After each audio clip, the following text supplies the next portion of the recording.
dinâmica e depois no final, então, as questões que queiram colocar, as dúvidas, as partilhas, dado o interesse do tema, acho que vai surgir aqui um debate à volta do mesmo e eventuais dúvidas que possam surgir, e então é a oportunidade das mesmas serem colocadas. Julgo que não me estou aqui a esquecer de nada. Se tiver, por favor, recordem-me. Passava então a palavra à Inês Ferreira para a sua apresentação. Obrigada, Alexandra. Ora bem, vou só partilhar a tela. Conseguem ver? Sim, tens de pôr é Ok, só. Nós ok. estamos a ver o segundo slide. Hum, não vem o primeiro? Não tens de pôr aquele modo Tenho de que trocar. apresentação, por favor, sim. Hum, assim? Sim, sim, sim, está ótimo. Ah, ok. Estranho. Enfim, então, olá, boa tarde a todos. Sou a Inês Ferreira. Como a Alexandra e a Isabel disseram, sou outra metade da coordenação do grupo. E vou, neste contexto, falar-vos um pouco da teoria das oportunidades de financiamento. Algumas que eu conheço, certamente existirá mais. A doutora Maria de Lourdes Rosa vai apresentar o contexto dela, que é diferente do que dos programas que eu vou apresentar. E queria-vos dizer que são programas que eu já apresentei durante o webinar da DG Lab, já apresentei noutro contexto, no Congresso da BAD, portanto, vou tentar ser muito sucinta para quem já conhece e depois deixar mais espaço para questões específicas, para não estar aqui a alongar ou a repetir informação que já possam ter conhecimento. Portanto, dando início de uma forma muito geral, existem três tipos de programas de financiamento. Existem os fundos de gestão direta, partilhada e gestão indireta. A grande diferença é que os fundos de gestão direta são geridos diretamente pela Comissão Europeia ou por alguma agência, ah, da Comissão Europeia, basicamente. Os de gestão partilhada e gestão indireta, a coordenação é partilhada entre o Estado-membro, no nosso caso seria Portugal, que faz um acordo com a Comissão Europeia e existem responsabilidades de um e responsabilidades do outro. Ahm, de uma forma geral, os fundos de gestão direta têm uma componente internacional, portanto, vou-vos apresentar Erasmus Europa Criativa, mas é principalmente à base de parcerias, no nosso caso, se quisermos falar de arquivos, mas pode ser outras organizações, associações, até empresas privadas entre vários países para precisamente fomentar a colaboração internacional. Nos fundos de gestão partilhada são de âmbito nacional, como podem ver no nosso caso em Portugal, temos o Compete 2030, Pessoas 2030, que tem a ver com as prioridades que Portugal, definimos, que fazem mais sentido para nós, de acordo com as prioridades gerais apresentadas pela Comissão Europeia. Os fundos de gestão indireta são fundos muito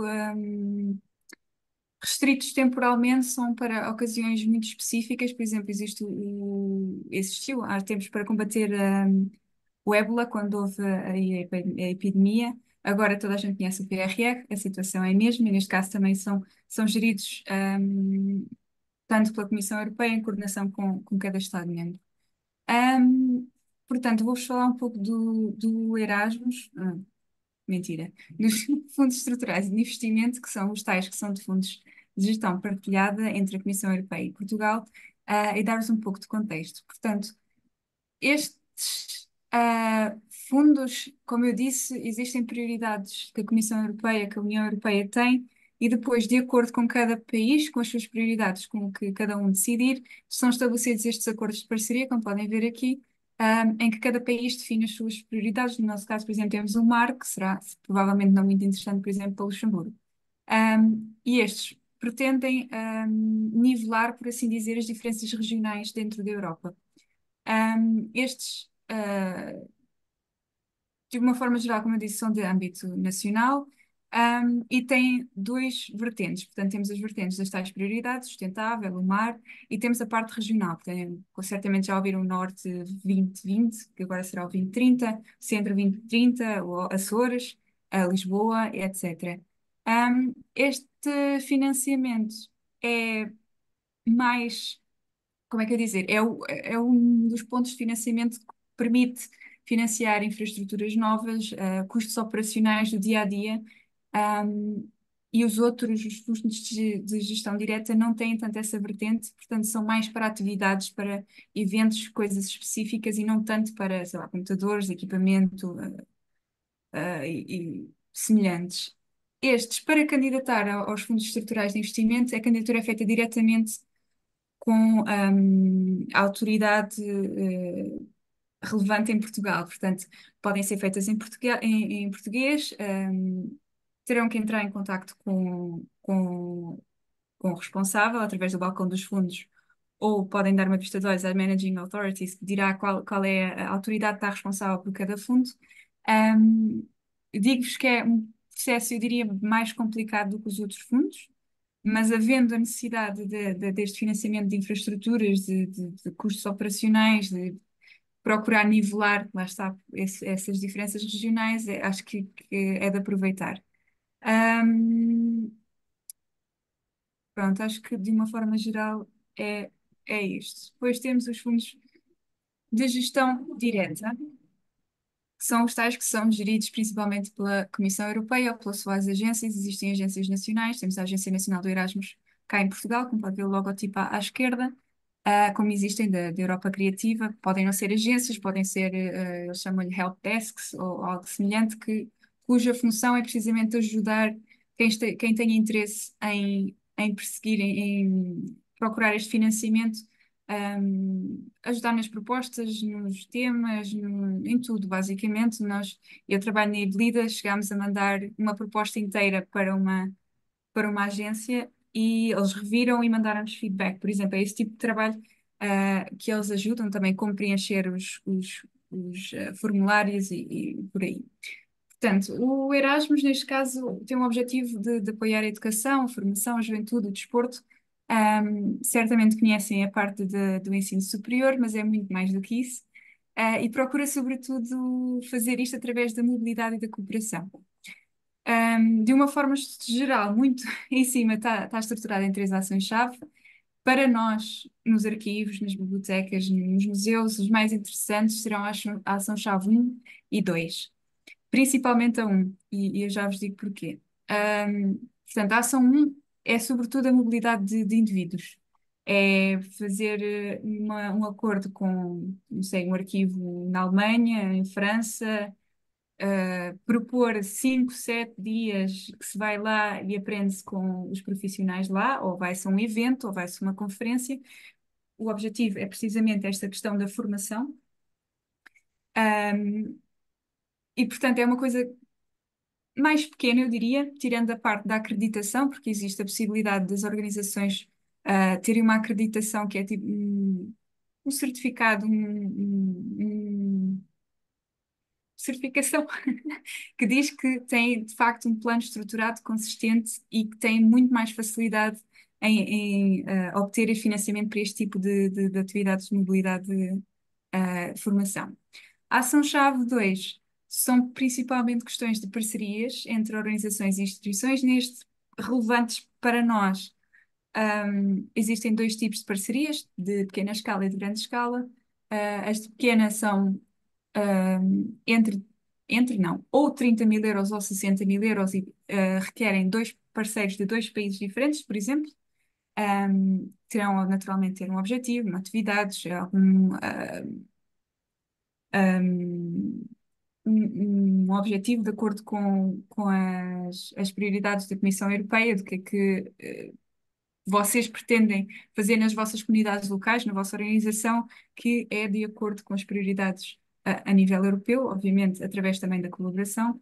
Um, e estas prioridades posso já adiantar, é a Europa mais verde, a Europa mais digital, a inclusão social, e está-me a faltar um, mas são principalmente essas, a sustentabilidade, já falei, não interessa. Depois temos a chave 3, que é mais uma questão mais de política, muito mais abrangente, que não acho que seja muito relevante para o nosso contexto, e depois as ações à Monnet, que têm a ver com financiamento para escolas, e principalmente escolas profissionais. Para fazer candidaturas são diretamente com a Comissão Europeia através deste portal específico para o Erasmus. As candidaturas são feitas de acordo com a cola, existem no final do ano, talvez em novembro, é lançado todas as datas das escolas que vão haver para o ano a seguir, e são praticamente as mesmas sempre todos os anos. São feitas através deste portal. Eu enfatizei a ação-chave 1 porque existe muitas verbas para o Erasmus em geral e sobretudo para o Erasmus-chave 1 e que não são utilizadas. Portanto, não é uma questão de projetos assim muito elaborados, é mesmo uma questão de estabelecer parcerias, eles chamam parcerias, chamam organização de acolhimento, um, financiar para ir a um evento eles costumam fazer muito o job shadowing, portanto, acompanhar um profissional de outra instituição, aprender com eles. E, portanto, é uma coisa simples que eu acho que merece investir nestas candidaturas, porque de facto existem verbas muito grandes e não estão a ser utilizadas. Também é salientar que o Erasmus, por exemplo, existem verbas para cada país, portanto, são potes diferentes dentro de cada país e no nosso caso não é muito utilizado. Portanto, existe uma grande probabilidade, mesmo que, portanto, os projetos são avaliados de 0 a 100, mesmo que não se tenha uma avaliação por aí além, é provável que seja aceite, dada a falta de competição, a falta de concorrência. Trouxe-vos alguns exemplos que encontrei no portal do Erasmus, para tornar a coisa um pouco mais concreta. Por exemplo, temos aqui o Archives Unlocked, que é especificamente a formação de jovens profissionais num curso de 6 dias. Portanto, o objetivo é ensinar a jovens como ser arquivistas ou que preocupações é que têm que ter quando estão a falar de arquivar, neste caso no contexto da comunidade, portanto, geralmente material de proveniência menos comum, menos mainstream nos nossos artigos, nos arquivos, quer seja por questões étnicas, sociais, socioeconómicas, etc. E como podem ver, é uma coisa muito específica, são 6 dias. Temos, por exemplo, o museu, o Medical Museum, que é precisamente também para apoiar a formação no estrangeiro através do job shadowing, portanto, uma equipa ou uma pessoa ou uma equipa de várias pessoas que vão a este museu para aprender como estabelecer este museu de raiz. Depois, em França, tem o Cinema Archives, ou Cinema Archive, em que é financiado as reuniões, a troca de boas práticas e aquisição de conhecimentos, mais diria, uma coisa mais interativa e não necessariamente só seguir ou acompanhar, mas também discutir e elaborar novas iniciativas, novos conhecimentos. Por outro lado, temos a Europa Criativa, que é capaz de não ser tão adequada para os arquivos, mas pode ter algum interesse. Portanto, a Europa Criativa é um programa que procura apoiar os setores audiovisual e da cultura. Existem, assim, os setores da cultura, o setor audiovisual e o setor transsetorial, que é que junta ambos. As candidaturas são feitas pelo principal portal de financiamento, que é este o Funding and Tenders Portal, que, com exceção ao Erasmus, quase tudo é feito neste portal. Portanto, se quiserem ir lá, ele foi também remodelado há pouco tempo, está mais intuitivo, dar uma ideia do que é preciso fazer, se eles esperam por nós, os orçamentos que eles têm, os objetivos, etc. Aqui eu trouxe a Europa Criativa, apesar de tudo, porque existe um projeto que eu tomei conhecimento no decorrer do meu trabalho na Iblida, em que a Biblioteca Nacional de Portugal participa, que é este EODOPA, não sei como é que se chama, em que eles obtiveram este financiamento para disponibilizar materiais textuais, portanto, documentos da própria biblioteca e de outras bibliotecas, que era uma parceria com várias várias bibliotecas. Estes são os objetivos que eles têm no site, portanto, a chegar a mais pessoas e, sobretudo, a pessoas com necessidades especiais. Eu, se me recordo bem, era a nível visual. Portanto, a Europa Criativa tem esta componente, também o Erasmus, mas sobretudo a Europa Criativa, que é a questão da inovação. Portanto, o que eles procuram é projetos inovadores e tanto na Europa Criativa, no Erasmus, nos programas de gestão direta, procuram projetos que inovem, que tragam algo de novo. Neste caso, por exemplo, ter em consideração as pessoas com necessidades especiais e fazer isto através da digitalização dos documentos. Portanto, não quer dizer que não se consiga fazer outro tipo de trabalho na sequência desta inovação, de testar um novo software, de testar uma nova metodologia, de qualquer coisa assim do género.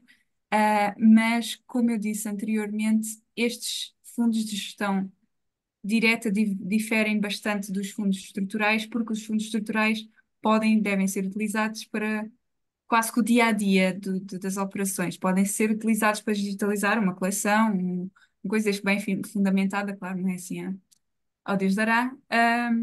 E portanto tem esta variedade, mas por um lado, como eu vos disse, os fundos estruturais são de âmbito nacional, podem fazer as candidaturas em português, se bem que estes também dá para fazer em português, tem é que ser avisado com alguma antecedência. Trata-se diretamente com o Estado e, sobretudo, os fundos estruturais têm que ser feitos através do município. Portanto, nós, arquivos, nós, bibliotecas, não, é mais burocrático porque tem que ser através da autoridade local neste sentido e não existe tanto essa necessidade nestes de gestão direta. Se bem que, pois eu sei que já tive esta conversa hoje também, que pois, se calhar as bibliotecas ou os arquivos não têm a possibilidade de receber diretamente o financiamento, mas existe essa possibilidade se dentro da estrutura administrativa houver essa possibilidade.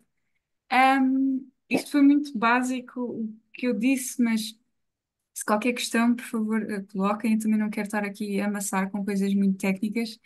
Ah, para onde começar? Queria chamar a atenção para este workbook que foi lançado agora esta semana, ou semana passada, na sequência de um projeto Erasmus também, que é este Resourcing Libraries, e isto é feito para bibliotecas, mas eu diria que se adapta a qualquer instituição, de qualquer âmbito, pelo menos a parte mais introdutória, os objetivos, o que ter em consideração, como implementar, e guia muito bem modéstia à parte, né?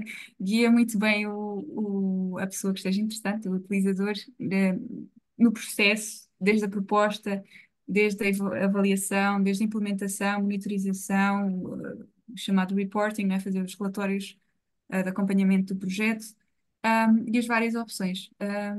Portanto, fica aqui a dica por onde começar. Está em inglês, naturalmente, mas qualquer questão podem perguntar-me a mim.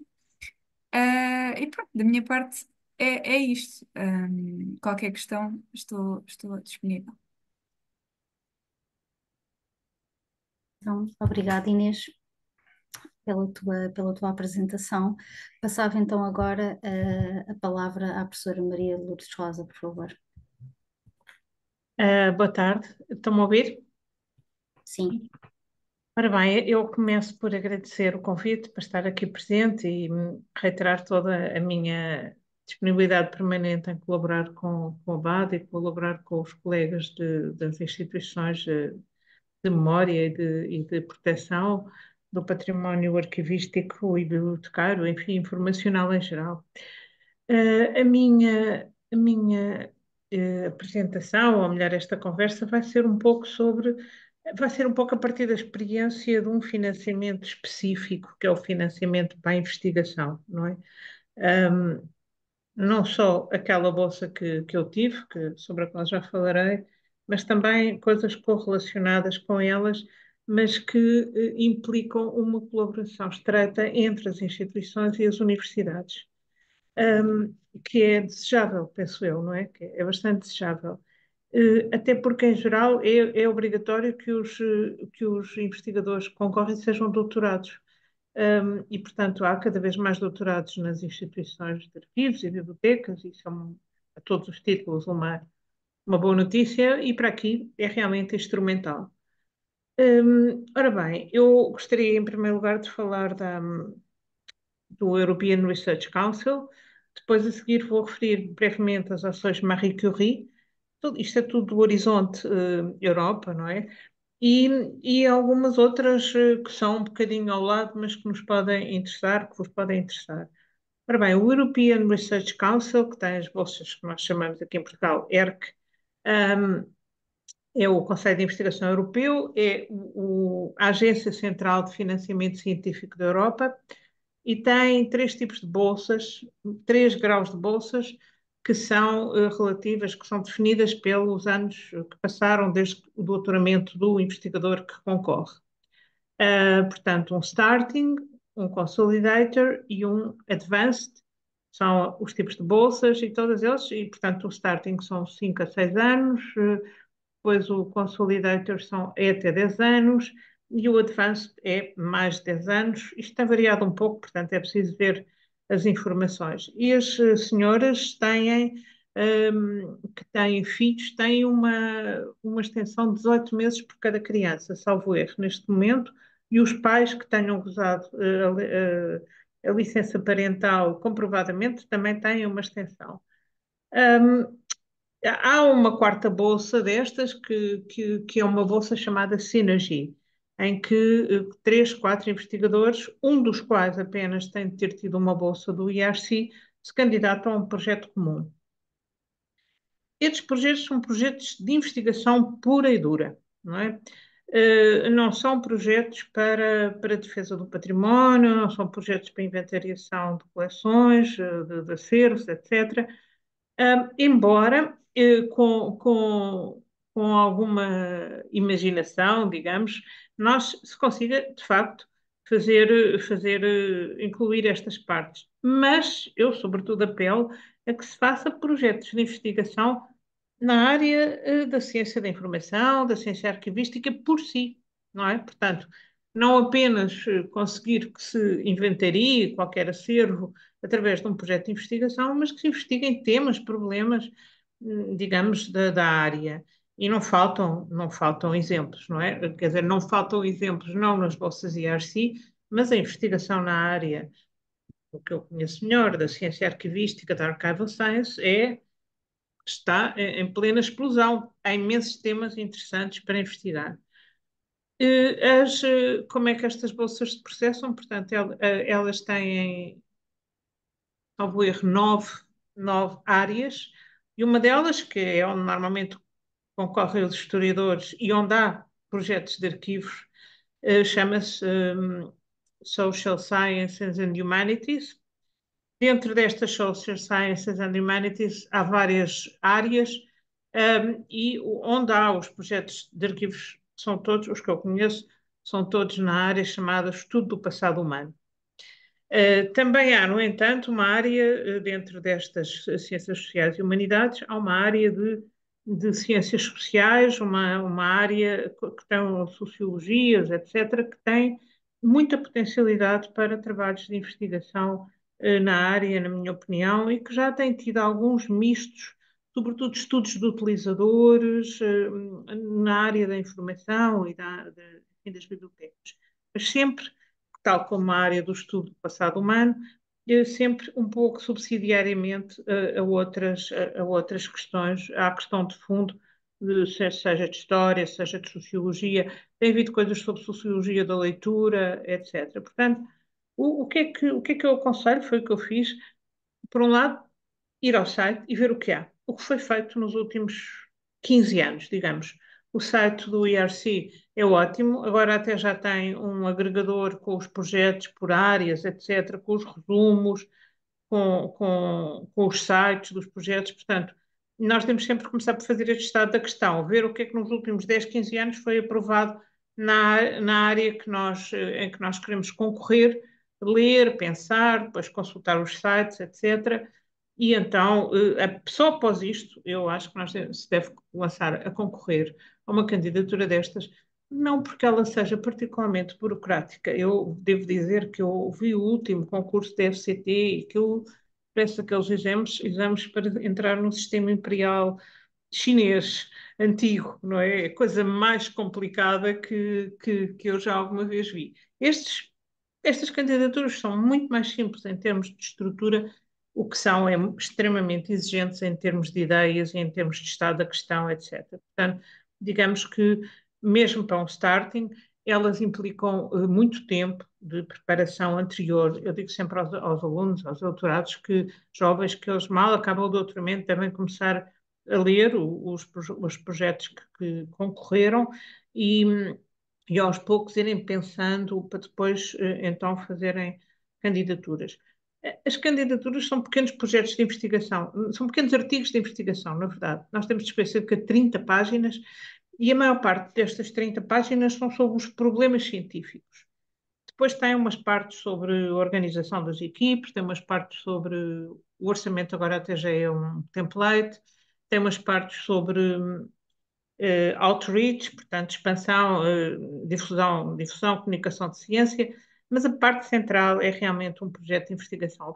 E aqui é este o espírito. A pessoa tem de ter uma boa ideia de investigação, esta ideia tem de ser pioneira, tem de ser inovadora e temos de demonstrar com graus de dificuldade maiores, consoante se concorra para um dos graus, para cada um dos graus, temos de demonstrar que somos capazes, isto é a ideia principal, de gastar bem 1 milhão de euros, 1,5 milhão de euros, 2 milhões de euros.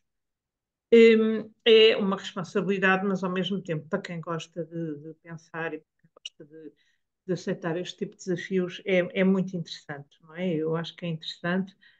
Hoje em dia já há muita ajuda para fazer as candidaturas. Eu recomendo vivamente o que eu fiz, que foi ir a um workshop a uma empresa destas candidaturas, cá por toda a Europa, aqui em Portugal ainda não há muitas, mas até fazem online, etc., que são verdadeiros peritos. Nós temos a ideia e eles vão nos ajudando com aquela linguagem europeia de concorrer às coisas. Um, mas para quem gosta, realmente eu acho que é uma experiência grande. As pessoas podem concorrer quantas vezes quiserem e se tiverem classificações abaixo de uma certa bitola não podem concorrer no ano a seguir, mas se não tiverem, podem concorrer todos os anos e ir aperfeiçoando o projeto, até porque as avaliações são muito, muito boas em geral. Eu já participei também como avaliadora e as exigências que põem, não pagam nada, devo dizer, mas as exigências que põem em cima dos avaliadores são brutais. Portanto, nós somos mesmo obrigados a fazer uma avaliação como deve ser. E eu ganhei a primeira, portanto, não tive de implementar as avaliações, mas elas eram todas pertinentes. Aliás, ganhei a primeira na Bolsa Grande, mas justamente agora tive uma pequena bolsa ligada com esta que não foi aprovada. É uma bolsa que quem tem as bolsas grandes pode concorrer a estas bolsas durante vários anos. Não foi aprovada, vou voltar a concorrer e as avaliações foram sérias, foram úteis, portanto, vamos avançar. É preciso ter este espírito de realmente tentar, gostar de tentar e não desanimar se não é aprovado, etc. Digamos que a escrita de uma coisa destas, para quem esteja, eu tive a maior parte do tempo a dar aulas, só tive um semestre de sabática quando preparei isto. É tempo inteiro, não é? Na sabática foi tempo inteiro e depois a seguir não consegui acabar e depois tive aulas no semestre, então passei as férias do Natal, tinha de acabar até fevereiro, salvo erro, de manhã à noite sentada à mesa. Portanto, não é uma escrita fácil, mas é uma escrita interessante e nós, por exemplo, lá na faculdade já fazemos também muita ajuda a quem quer concorrer e eu aqui deixo também a minha disponibilidade para ajudar se alguém quiser concorrer. O que é que eu conheço de arquivos nestas bolsas? Há 3 projetos, 4 com o meu, mas os outros são até mais focados em arquivos e são todos de história, mas englobaram, como digo, as bibliotecas estão. Há projetos sobre leitura, há projetos sobre livros, mas para épocas mais antigas, os projetos sobre as dinâmicas da leitura, leitores, fins, estão todos na outra área, não estão em história, estão todos em ciências sociais, e não há muitos. De arquivos, os que eu conheço estão em história, e há um primeiro que foi feito, era um starting grant, portanto, uma das mais simples, sobre os arquivos de Veneza. até entre o século XV e o século XVIII.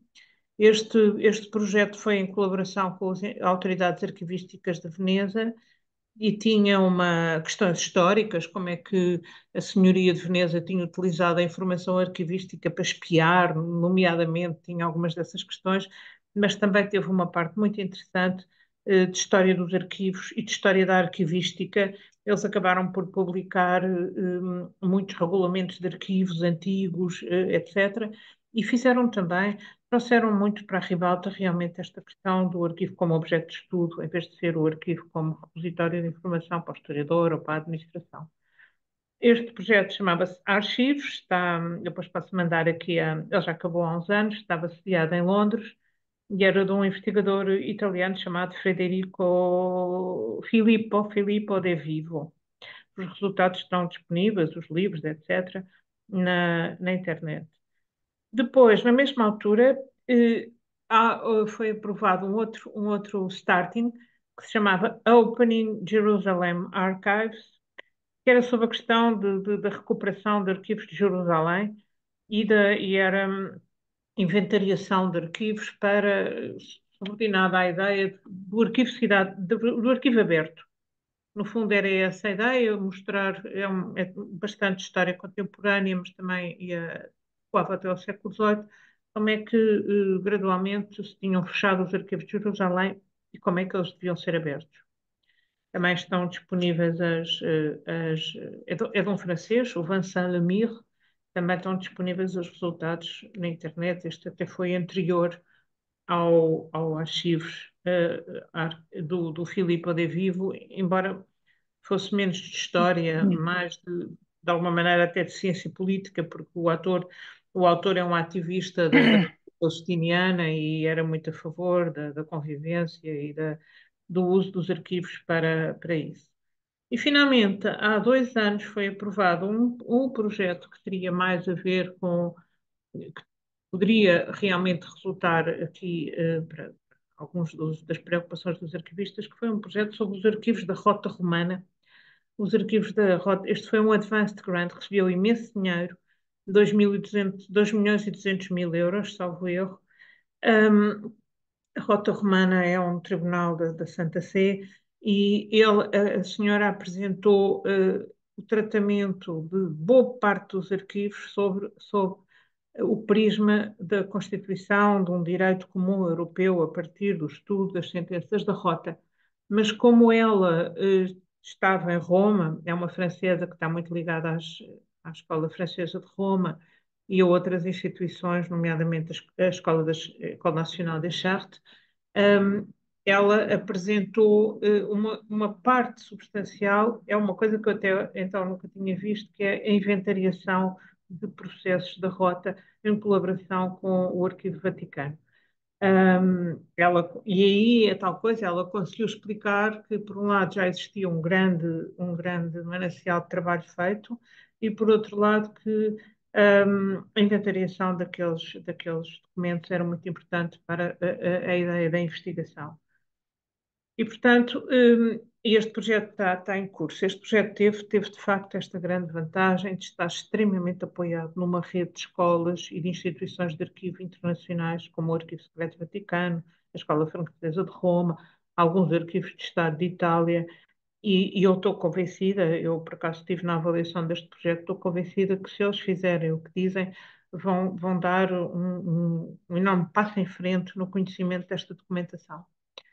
Finalmente, o meu projeto tinha uma parte de arquivos, foi apresentado na área da história, mas tinha uma parte de arquivos, o meu projeto é sobre os séculos XIV a XVII, muito subordinado à questão da antropologia do arquivo, o que é um arquivo, né, antes da Europa, enfim, antes do mundo atual, mas basicamente era um projeto, o arquivo era para a investigação de historiadores.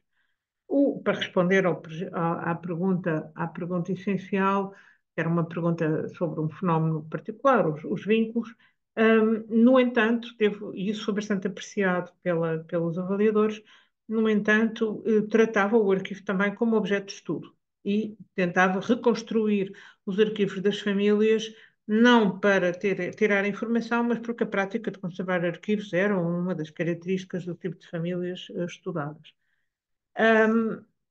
E, portanto, dentro destes projetos, é assim que nós temos, foi isto que existe, e é assim que se tem um pouco de gerir as candidaturas, e eu acho que as pessoas têm de atrever a concorrer, sinceramente, acho que vale a pena tentar. Depois há as Marie Curie, que têm vários tipos. Há uma primeira que são bolsas pós-doutorais para jovens investigadores, mas não, sem limite de idade. As pessoas têm a ter um determinado número de anos após a investigação, após o doutoramento, e essas bolsas são bolsas de 2 anos extremamente bem pagas para conduzir também uma investigação. E há várias sobre a história dos arquivos, etc.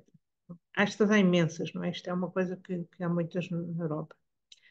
Depois, há destas bolsas, um pouco na linha do que a Inês contou, há das ações Marie Curie para fazer formação, para fazer consórcios de formação, por exemplo, em doutoramento e para fazer em, não, mestrados é no Erasmus, portanto, os Erasmus Mundos, pode-se fazer um mestrado em colaboração com várias instituições. Nós, por exemplo, lá na faculdade, temos um que tem algumas coisas a ver com o arquivo, porque se chama A História na Esfera Pública, e temos modos de arquivos, é um consórcio entre nós, Florença, Tóquio e a Hungria, agora a Áustria.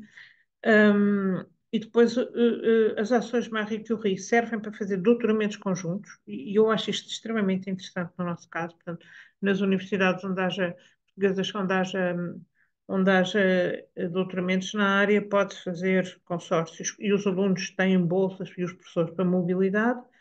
E finalmente há umas que são as RISE Actions, que são só de mobilidade de investigadores. Durante 2 anos no mínimo, recebe-se dinheiro para fazer mobilidade de ensino e de formação, 1 mês, 2 meses. Todos os investigadores fazem isso, e andam a dar aulas e a receber aulas.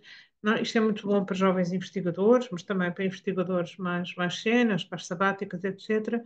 E isto é muito interessante porque pode englobar o Brasil, pode englobar a América Latina, pode englobar muitas zonas extracomunitárias, depende de cada call, mas tem muito interesse portanto, também é uma coisa.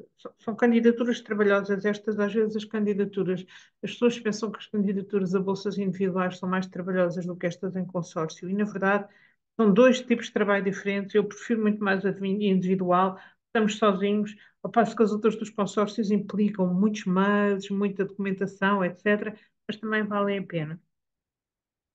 E, finalmente, eu queria referir uma coisa lateral, que são, bom, já lá vou esta última, queria referir as possibilidades de consórcios que aparecem nas ações COST, aparecem em várias candidaturas que vão surgindo, que têm a ver com goals específicos que nesse ano, ou nesse conjunto de anos, a União Europeia decide abrir. Um consórcio muito importante a este respeito é o Ícaros, para os arquivos. O Ícaros tem há muitos anos que funciona com fundos europeus. E também a possibilidade de pedir financiamento de cátedras, quer à Comissão Europeia, quer à Unesco. Há uma experiência interessantíssima na École des Chartes, que é uma cátedra sobre os arquivos das antigas colónias francesas, que está a ter um grande sucesso, porque proporciona formação, proporciona viagens, proporciona um conjunto de coisas relevantes, e que está a contribuir muito para a melhoria dos arquivos das antigas colónias francesas e dos territórios ultramarinos que eles ainda têm. Portanto, há bastantes oportunidades. É uma questão das pessoas decidirem, é uma questão de lançarem nestas oportunidades. Como eu disse, na União Europeia elas são eminentemente para doutorados, mas depois podem incluir mestres, jovens, etc. Nesse aspecto é muito interessante. E eu gostaria de fazer um apelo também às candidaturas a projetos da FCT. A FCT é a nossa agência nacional, mas é uma agência também com fundos europeus. Apesar da loucura que são os projetos, formulários, do meu ponto de vista, cada vez mais barrocos, é um primeiro treino. É um primeiro treino para depois nos lançarmos nos projetos europeus. E também é sempre um elemento importante as pessoas terem tido, hum, terem tido projetos anteriores, não é? Para aprovação. Este projeto do Tribunal da Rota, eu não sei se ele já tem site, porque ele foi aprovado há 2 anos, mas que eu saiba só começou há um. Mas eu depois posso mandar um e-mail as referências deste, para não estar aqui a ligar à net, posso mandar um e-mail para a Alexandra ou para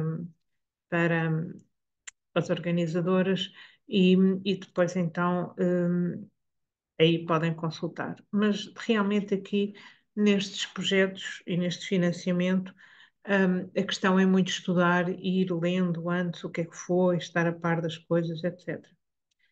Para decidir então elaborar uma candidatura. Uma vez essa decisão tomada, é extremamente importante ter apoio de peritos na elaboração de candidaturas e depois se passa para as candidaturas têm uma fase de entrevista, se passa para a fase da entrevista também ter apoio de pessoas que ajudem à entrevista. Isto é realmente o cosmos europeu é uma coisa de brutal concorrência e é um sítio onde a Inglaterra agora saiu, mas já voltou, mas sobretudo a Alemanha, a Holanda e a Inglaterra detinham qualquer coisa, quando eu me candidatei, detinham 70% dos projetos na área da história e eram verdadeiras máquinas de fazer projetos, não é?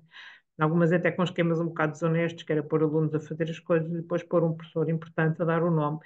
Um, e, e, portanto, é preciso dominar isto. Não? As pessoas às vezes ficam muito chateadas porque perderam, mas perderam porque foram ingênuas quando começaram a concorrer. Mas eu, de maneira nenhuma, desencorajo, eu acho que é extremamente importante lançarmos a estas coisas, porque depois teremos muito dinheiro e temos possibilidade de ter uma equipa durante bastante tempo, no meu caso, 5 anos, uma equipa que realmente se consegue fazer o trabalho. É que a FCT, lembro-me, a FCT são 2, 3 anos, Portugal até foi avançando, consegue-se fazer alguma coisa, mas com bastante dinheiro e 5 anos consegue-se fazer muita coisa. Portanto, é isso. Basicamente é isto. Se calhar agora perguntas será mais fácil. Então, muito obrigada, professora. E foi um gosto voltar a vê-la, passar tantos anos. Eu passava então agora a palavra à nossa audiência, a perguntar se há questões para a Inês ou para a professora Maria de Lourdes, se há dúvidas, partilhas, dificuldades que tenham tido nas vossas instituições a concorrer a este tipo de projetos. Pronto, então passo agora a bola para o lado de lá.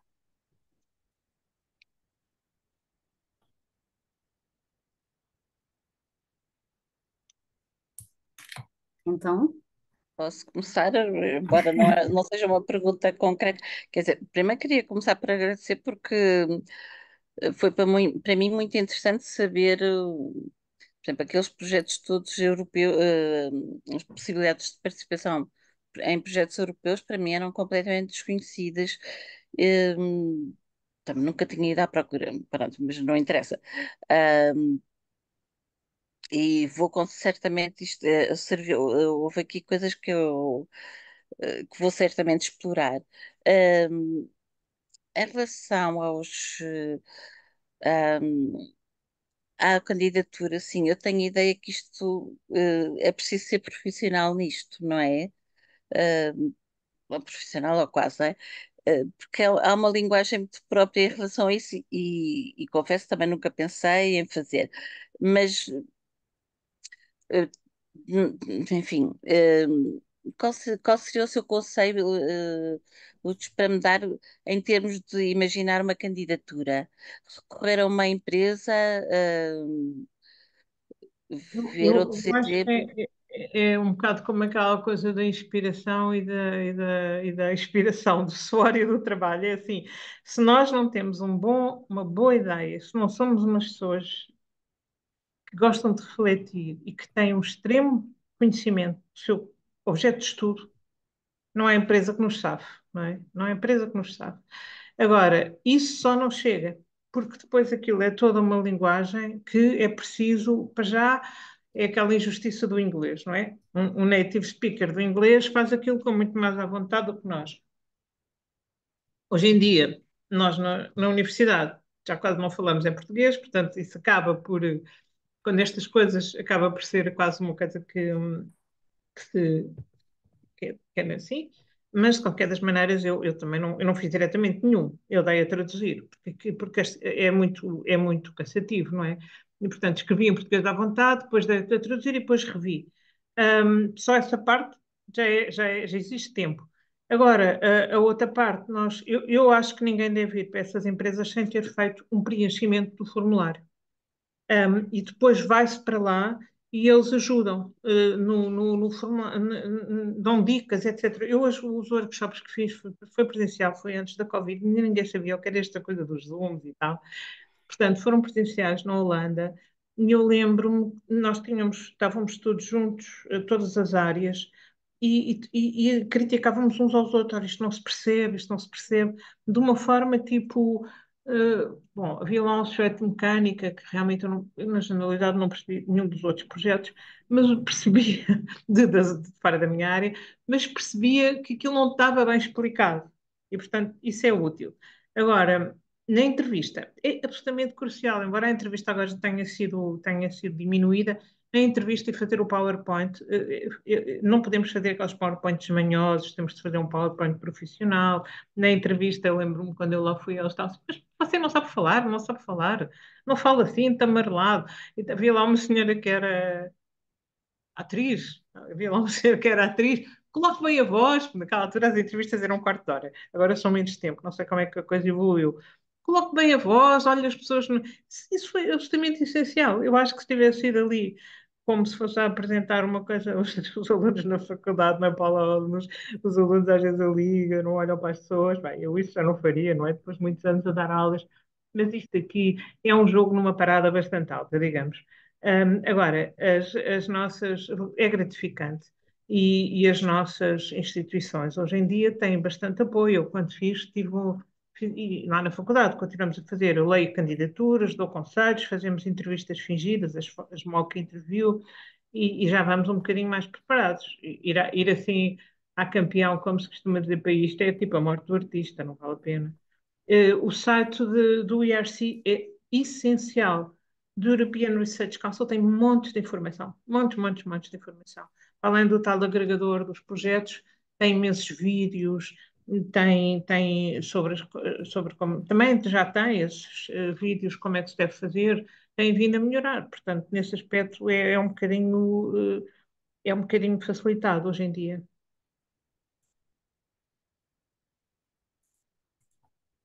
Obrigada. Não sei se há mais alguma questão, dúvida. Alexandra, já agora, já que posso só também dizer, não é bem uma questão, mas pronto, já agora Força, gostaria claro. de primeiro agradecer a iniciativa do grupo de trabalho de gestão de documentos de arquivo por ter planeado esta sessão e agradecer obviamente a disponibilidade da Inês e da professora Maria Dolores Rosa, também sempre muito disponível para colaborar nas ações da base, o que é sempre muito relevante. E o facto de trazerem este tema, eu acho que este tema, eu por acaso até fiquei um bocadinho surpreendida agora quando entrei e vi, pronto, relativamente poucas pessoas. Achei que isto há mais gente, porque é um tema realmente importante. Deveria ser mais, enfim, às vezes queixamos, não há financiamento e não sabemos muito bem como chegar a ele, mas também depois não participamos nas coisas que até podemos ficar a aprender realmente sobre como ir buscar esse financiamento, não é? Portanto, achei que hoje ia ser sinceramente, quando vi o tema escolhido pelas colegas, disse, sim, senhor, isto é um tema relevante, certeza que vai ter muita audiência, mas pronto, somos poucos, mas bons, com certeza, mas acho que até Há seria de muita coisa. aproveitar. Nós também é a Sim, mesma coisa, ó Paulo, há tanta coisa que é verdade, eu eu não sei, consegue sim, ir a sim, tudo. sim. Sim.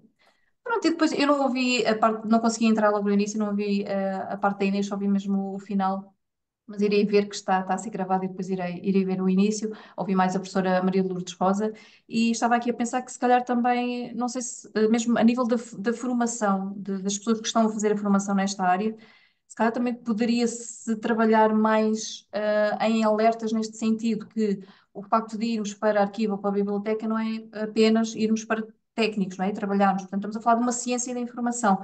E as pessoas deviam ter isto em mente, não deviam acabar a formação, se calhar, a pensar, agora vou procurar um emprego numa autarquia ou numa instituição e vou fazer o trabalho de arquivo e biblioteca. Não, é muito mais do que isso. E de aproveitarmos estas situações e de ficarmos ligados à investigação, claro.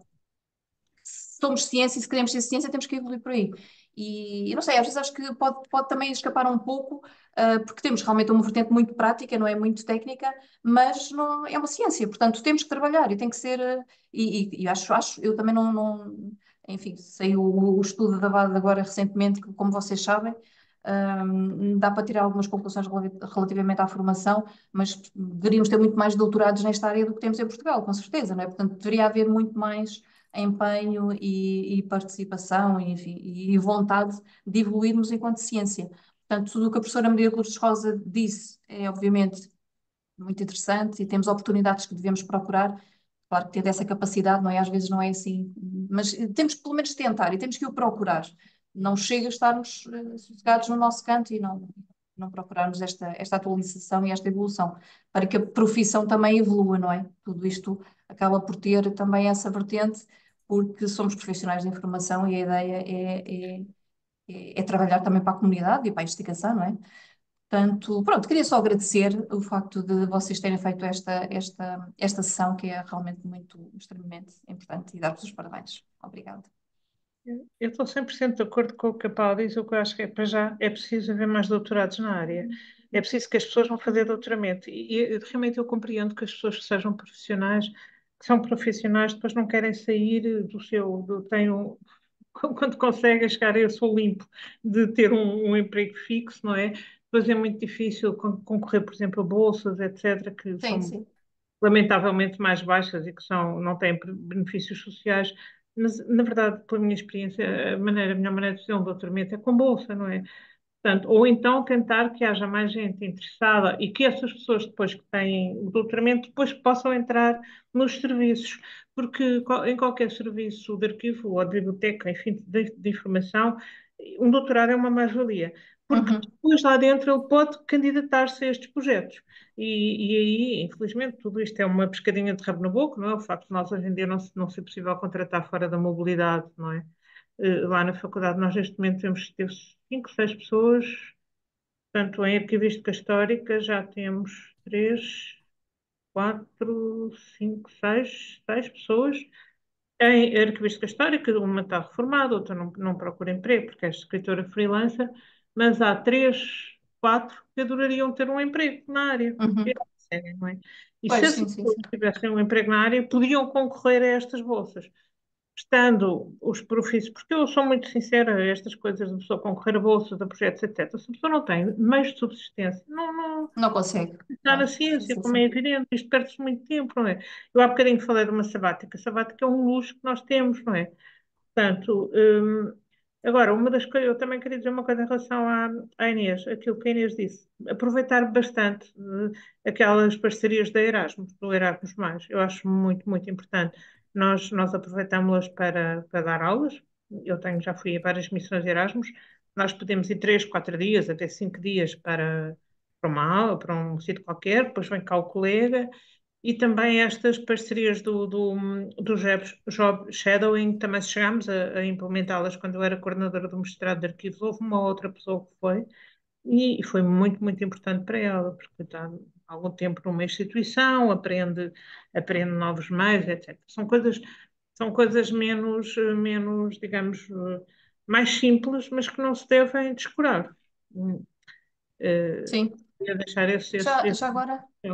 Sim, eu já agora acrescentava também, estava aqui a lembrar-me, enfim, ainda não avançou, mas sei que está a ser preparado, e pronto, como sabem, eu também trabalho na FCT, vai haver um concurso específico para apoiar funcionários da administração pública para efetuar a sua formação de doutoramento.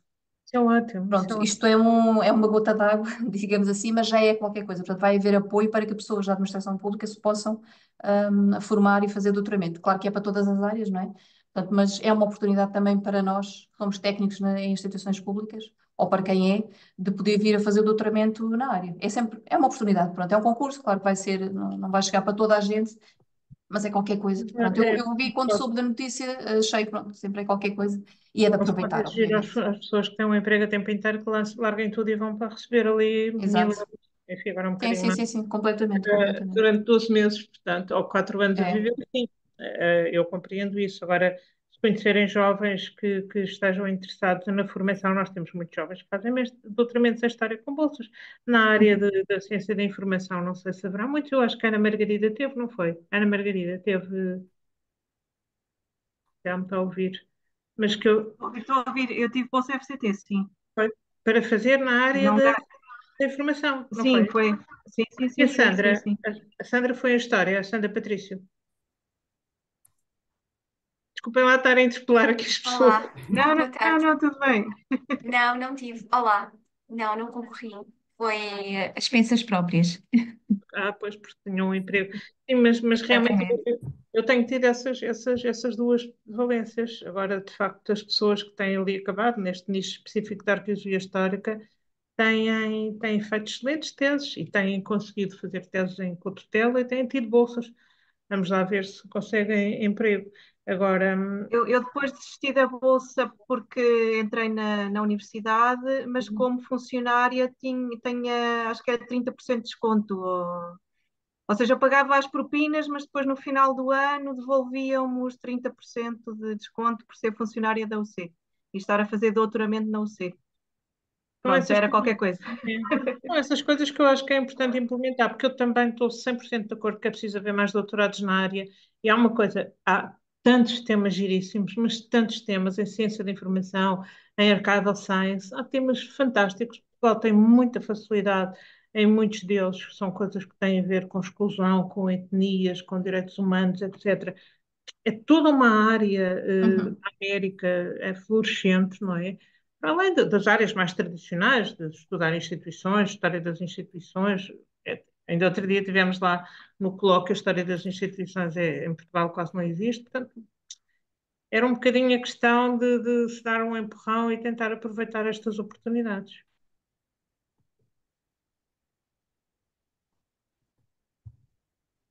Não sei se, entretanto, há mais questões, mais dúvidas. Eu aproveitava, pronto, já agora, para questionar duas coisas, tanto à Inês como à professora. Era o seguinte, ou seja, qual o maior desafio ao concorrer a estas bolsas? E, por outro lado, como é que é depois o processo, após a concessão da mesma, como é que é o processo de acompanhamento por parte da entidade que as disponibilizou? Como é que é feita essa accountability? Da minha parte, eu já fiz várias propostas dentro destes programas que eu apresentei. Ahm, e acho que é capaz de ser duas. Nós na Iblida não temos tanto um problema deste sentido, mas acredito que sendo arquivos ou bibliotecas específicas pequenos, é que é encontrar parcerias. Portanto, se procura um arquivo noutro país qualquer, não tendo conhecimentos, não sabendo onde começar, é muito complicado. Acredito eu que seja complicado chegar a um acordo ou entrar em contacto, a ver essa abertura. Por outro lado, é preciso muito tempo, como a doutora Maria de Luz estava a dizer, para fazer estas propostas. Estive a trabalhar, portanto, as propostas também de dizer, estas que eu apresentei, os prazos acabam mais ou menos por todos coincidir em março, dentro dos vários programas. E eu estive a trabalhar em cerca de duas, três propostas ao mesmo tempo e eu diria que passei talvez 2 meses só a escrever propostas. E elas têm todas há cerca de, acho que a mais pequena deve ter para aí 56 páginas e as outras têm à volta de 70. E depois é muito. Uma pessoa parece que endoidece porque está sempre a repetir as mesmas coisas. Eles escrevem as perguntas de tal forma que uma pessoa acaba por andar ali também um pouco à volta do mesmo e, a certa altura, uma pessoa tem que se desligar para conseguir ter a certeza que a proposta está coerente e não andar ali à volta sobre si própria. Isto são questões como, por exemplo, eles têm muita preocupação da sustentabilidade, por exemplo, como é que o projeto vai garantir a sustentabilidade, mas, por exemplo, se anteriormente já disser que vamos fazer atividades no âmbito da sustentabilidade, depois uma coisa volta a repetir, mas depois não se pode, não convém dizer, como já referi, no coisa, tens que voltar a dizer de outra forma. Com questões como inclusão também, por exemplo, existem perguntas específicas, mas depois também eles esperam que tenham questões específicas dentro das atividades que são desenvolvidas. E por outro lado, me chamaram a atenção há uns meses que eu não tinha noção, é que existem programas tipo de plágio, e que assinalam a mesma proposta, mesmo que tenha sido feita pela mesma pessoa. Portanto, evitar copiar, colar, portanto, andamos. Eu acho que a minha principal preocupação neste sentido é tentar escrever a mesma coisa 20 vezes sem ser da mesma forma. Quanto à parte da implementação do projeto, portanto, nestes programas que eu conheço assim mais ou menos, desde a submissão, existem datas específicas no call, a estimativa são 8 meses até o início do projeto. Nestes 8 meses temos a submissão, tens a avaliação, que são cerca de 4, 5 meses. Depois tens, sabendo que for aprovado, tens 3 meses para a parte burocrática, eles fazem uma validação das finanças da organização, se é sustentável.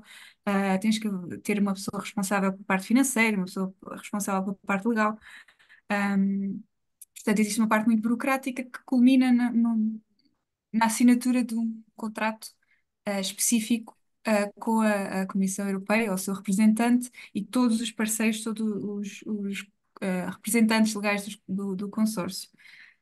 Depois, neste contrato, estão definidas as épocas de reporting. Portanto, por norma, existe um relatório intermédio e um relatório final. Mas os projetos em que eu participei, por norma, existem períodos mais curtos de relatórios, pelo menos financeiros, para ter a garantia que está tudo mais ou menos dentro do que é esperado e não haver ali deslizes. O que isto implica em termos de financiamento é que, por norma, quando o projeto começa, eles dão uma percentagem do financiamento, projetos mais curtos costuma ser à volta de 80%, e depois só atribuem o resto no final do relatório final, de acordo com se fizermos ou não as atividades que propomos fazer, o que é que gastamos, o orçamento. Existem custos às vezes que eles não cobrem, portanto tem que ser muito bem registado e pensado e feito e defendido, porque pode acontecer eles dizerem que estão a dever X dinheiro porque não cumpriram exatamente com alguma coisa. Enfim, entretanto, existe sempre a comunicação com um representante, o project officer da parte deles para qualquer dúvida, questão e etc. Mas estes project officers também têm cerca de 40 projetos ao mesmo tempo, portanto também não existe muita disponibilidade, mas eles tentam ajudar com o trabalho deles. Ok. E a perguntar, no vosso caso, recorreram a alguma empresa especializada para vos ajudar a formalizar a candidatura ou para... Não, nós, como foi da Europa Criativa, eles têm as tais agências, e nós contactámos. Isto foi um projeto feito com, portanto, a Iblita, que é baseada na Holanda, o nosso diretor está na Dinamarca, e com a Public Libraries, que estão baseados na Bélgica. Eu também contactei com a Europa Criativa cá, que é a Sara Machado, e, portanto, pode ser importante saber que a Sara Machado está responsável pela parte da cultura, portanto, a parte que nos interessa, e ela tem formação em biblioteca, portanto, ela tem muito interesse neste tipo de projetos, e acredito que tenha mais conhecimentos, pode haver assim mais facilidade de comunicar. Foi mais por aí, portanto, eu fazia algumas perguntas a eles. Mandámos a proposta para duas agências diferentes, porque, de acordo com quem a recebe, pode ter avaliação diferente, e tivemos uns mais exigentes do que outros, mas não chegámos a falar diretamente com agências. No entanto, num projeto em que nós somos parceiros e não coordenadores, já trabalhámos com agências, principalmente em Itália, existem muitas empresas neste sentido. E sempre foi uma boa experiência. Não tenho nada a apontar, sempre pessoas muito inteligentes e sabem muito bem o que fazer. Cá em Portugal não conheço o panorama, portanto, não sei. Ok, obrigada. Ora bem, do meu ponto de vista, o principal desafio é a pessoa realmente, a redação de um artigo científico difícil, digamos. Devemos preparar para isso, porque as partes do formulário que deve ir também a 50 páginas, mas são realmente o estado da questão, em que é que nós somos pioneiros, qual é o material que vamos usar, quais são as nossas hipóteses. Portanto, aquilo é a escrita de um artigo científico bastante profundo, imaginando que estamos a escrever para uma revista com referees bastante rigorosos, isso é. Agora, se a pessoa gosta disso, até é muito interessante. Eu pessoalmente gosto imenso disso e, portanto, não me importa nada de fazer isso. Já os projetos da FCT, em que nós temos de meter os e-mails de toda a gente e depois as pessoas têm de responder, enfim. Pronto. Também há uma parte de formulários em alguns outros projetos, nomeadamente estes mais pequenos, que são como a Inês dizia, eles fazem as perguntas, eles dizem o tema e depois vão fazendo umas perguntas para ajudar, e depois a pessoa já acha que já respondeu àquilo, e é um bocadinho chato, às vezes eu de vez em quando pensava, vou tirar daqui estas perguntas e vou fazer isto de uma maneira mais clássica, mas pronto, temos sempre medo de não... Há toda essa parte de europeías, digamos, e nesse aspecto, estas agências são essenciais, embora, como eu digo, tudo nós temos de ir para lá com um rascunho muito bem feito, porque senão somos cilindrados e não conseguimos fazer as coisas. As instituições de acolhimento, na minha, funciona, tem vindo a melhorar, mas funcionou particularmente mal, porque as nossas instituições estão muito pouco habituadas, as de ciências sociais e humanas estão muito pouco habituadas a estas bolsas, e isto é extremamente difícil. Aliás, eu depois das primeiras formações com a ONCSH fui para uma agência estrangeira, porque pensei, eu daqui não consigo, não tenho, eles, por muito boa vontade que têm, não sabem o que é que estão a falar. E, portanto, fui para essa, que é uma das tops, a Yellow Research, na Holanda, a faculdade até me pagou a formação, e foi outra coisa, não é? Depois até os trouxemos cá, a FCT da Elvira Fortunato viveu disso, tinha lá sempre pessoas a fazer formação. Depois a faculdade temos todas as finanças estão entregues à faculdade, portanto nós não, nós temos o dinheiro é gerido pela faculdade. No meu caso, a faculdade leva-nos 25% de overheads, que é uma coisa brutal. Fica com um quarto do dinheiro e depois devolve 5% ao investigador, com determinadas condições, portanto, e em Portugal, em geral, os serviços que prestam não são equivalentes a ganharem 25% do projeto. Isto deve-se dizer, não é? Para ser implementado e melhorado. Há os tubarões destas coisas, como a FCT e o técnico, que realmente têm bons gabinetes, mas os meus alunos que estão lá fora, e que há um que eu tenho para agora concorrer a uma Marie Curie, numa instituição francesa, têm tido reuniões mensais com uma officer que leu o projeto todo. E, portanto, e não tem sido só uma, ele já vai na quarta. E são 3 horas por tarde. E essa senhora só faz isso. Portanto, não admira que essas instituições depois tenham muitos prémios. Portanto, eu acho que aqui em Portugal há todo um trabalho a fazer nas instituições, em especial de Ciências Sociais e Humanas, para melhorar esta assistência, que é uma assistência realmente muito técnica, mas fundamental. Obrigada, professora.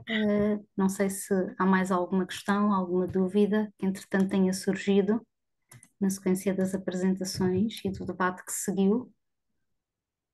Sim, posso apresentar aqui uma pequena dúvida e Força, depois também Paulo. uma questão. Era assim, para a Inês, quando ela estava a falar do portal Erasmus e depois falou da Ações-Chave 2, que havia as de pequena escala, mas depois não falou da grande escala. Isso Pois não tem foi. interesse para os arquivos ou... Tem. Quer Ah, dizer, a minha experiência é com as bibliotecas.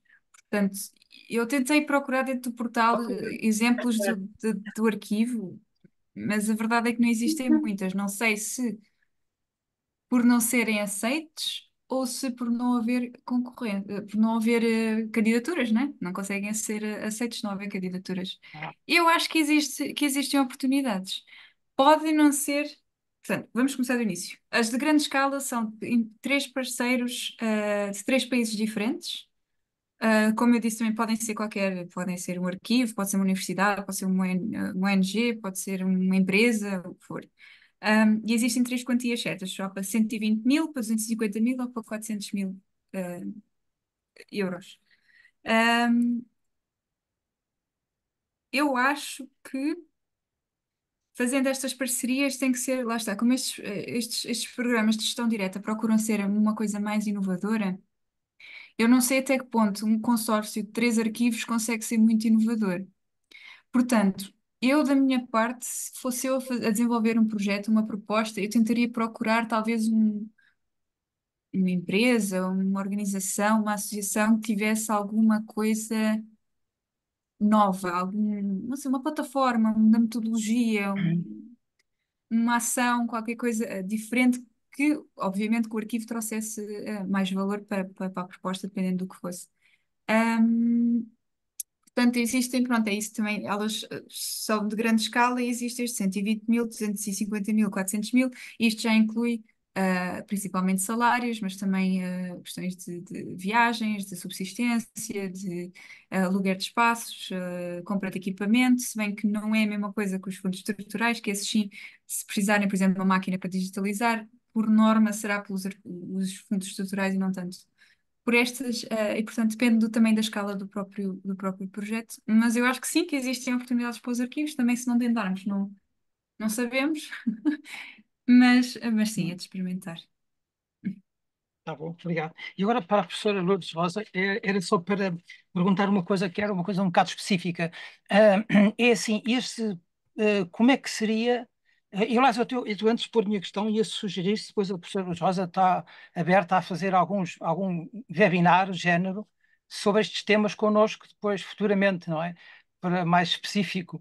Mas pronto, a minha questão era um bocadinho mais específica, era neste sentido. Era como é que nós poderíamos combinar os seus conselhos para, por exemplo, um projeto para a edição crítica de fontes, digamos, entre parênteses, quer dizer, portanto, de acervos, quer dizer, arquivísticos que tivessem interesse em ser editados. Por exemplo, eu estou a pensar em diários pessoais muito, muito extensos e depois uma edição crítica, portanto, com enquadramento histórico, investigação, sobre todas as pessoas que são lá mencionadas, sobre o significado daquilo, e como é que nós poderíamos enquadrar isto num desses projetos. Uh, isto Isso era preciso que isso fosse subordinado a um problema. hum, Não se financiam edições críticas, digamos, o que pode ser um produto pois, de um problema. Que tipo de diários, porque é que se escrevem diários, que uhum, diários foram escritos, qual era a linguagem dos diários, enfim. Nem sequer a FCT hoje em dia faz propriamente nessas edições críticas. Aquele exemplo do Tribunal da Rota, dos arquivos da Rota, é interessante. Eles conseguiram um financiamento muito elevado e uma boa parte para inventariar documentos, subordinando a um problema de que a rota ao problema histórico, digamos, histórico e informacional, e tem um pouco de história do direito, com que a rota romana, desde o século XVI, tinha contribuído para a criação de um tribunal de recurso europeu. Isto deve ter ali acendido as campainhas dos burocratas na Europa. Isto não sempre preciso alguma destas, enfim, dos burocratas que transmitem ideias aos painéis de avaliação. Olha que giro, isto é giro. Um Tribunal de Recurso Europeu, ali no século XVI, em Roma e tal. E através disso são as tais coisas que nós temos, por exemplo, no meu projeto, claramente, embora isto fosse historicamente, cientificamente importante para mim, foi estratégico ter falado de ultrapassar os limites temporais, não ser uma coisa idade média, idade moderna, nem só expansão, e estamos aqui a falar de um campo específico, não é? E também ter incluído a Europa do Sul e os territórios atlânticos. Foram perspectivas que eles consideraram particularmente interessantes, não é? E ter falado da antropologia do arquivo. Como é que nós devemos olhar para os arquivos antes da época liberal, não é? Que são arquivos com um forte pendor simbólico, que não são arquivos nacionais. Um tema que eu acho que tinha a certeza que era uma coisa aprovada era os arquivos antes do arquivo nacional. Eu acho que era uma coisa muito interessante. E nós, outro dia, no colóquio na Casa Fronteira, falámos de outra coisa. Foi uma belga falar da questão das tipologias documentais da Europa moderna e medieval, que se perdeu totalmente o conhecimento sobre elas. São centenas. Há um artigo chamado Uma Flora de Arquivos, mas que havia uma comunhão, como o latim, havia uma comunhão na Europa. E estas referências à Europa, estas ideias estratégicas são muito importantes. Nós não podemos pedir dinheiro para um projeto e editar fontes. uhum. Nós temos de ter uma grande ideia ali e depois meter lá a edição de fontes. Até porque estes projetos, eles emulam muitas coisas americanas, que é contribuir para o progresso do conhecimento e para o progresso da ciência, de uma forma disruptiva e inovadora, e não de uma forma acumuladora, digamos. E, portanto, aí tem de se ter questões de base, questões teóricas. São projetos muito teóricos também. Obrigado. Eu só queria dizer que estou completamente disponível para fazer mais informações, pois até posso ver melhor todos estes projetos de arquivos. Não tinha muita ideia como é que isto ia ser, mas na faculdade também têm o meu e-mail e também ajudo candidaturas lá na faculdade, tenho feito muito isso, estou completamente disponível. Obrigada. Não sei se há mais alguma questão, dúvida. Estamos a aproximar do final, por isso aproveitem.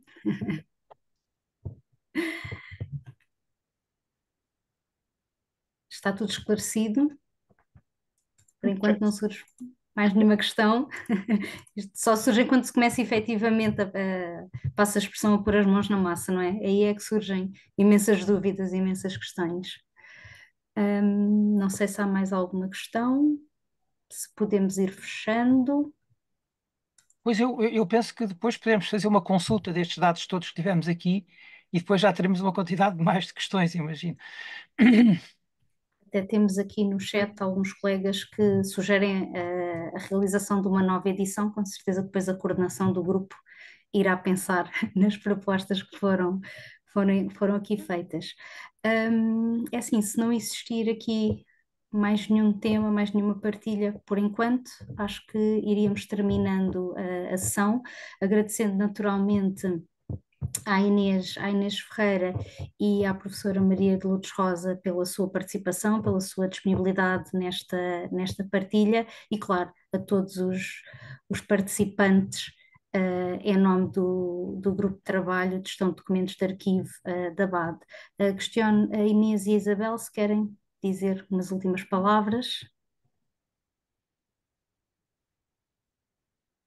Só agradecer, foi muito interessante também, e vamos pensar como coordenação as sugestões que aqui nos foram deixadas de uma segunda parte, deste ciclo, desdobrá-lo talvez, com estas questões que nos puseram aqui, até de questões mais práticas, de disponibilizar estes links todos, as próprias apresentações, se depois for possível. E também pensei que daquilo que tiveram a falar até agora, que também seria interessante, para além dos links que a professora se ofereceu para nos disponibilizar, também uns que tenho tido acesso no âmbito das autarquias locais, quer do PRR, quer no âmbito das CCDRs.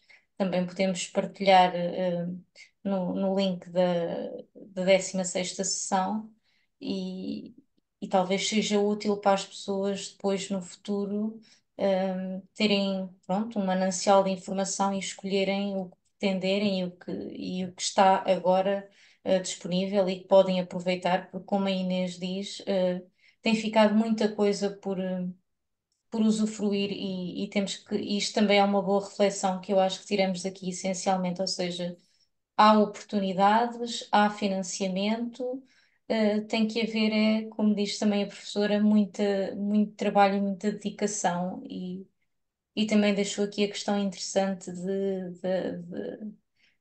para quem é técnico, uma formação a seguir, não é? Não descurar, e que de facto é preciso, é preciso atrair e trazer também conhecimento para este trabalho técnico, e por isso muito obrigada a ambas, foi muito, muito útil. Tá bem. Eu prometo que na próxima vez não tinha muita ideia do que queriam, portanto posso trazer uma explicação detalhada dos vários projetos que referi. Está bem. Sim, obrigada. Muito obrigada, boas férias a todos. Obrigada. Obrigada, Então, igualmente. muito obrigada a todos e umas boas férias, então. Obrigada. Boas Até férias. breve. Obrigada a todos. Adeus, Boa com tarde. Até a licença. próxima Obrigada. edição. Obrigada, boa tarde. Obrigada. Nada, obrigada. Deus, Paulo. Boa tarde.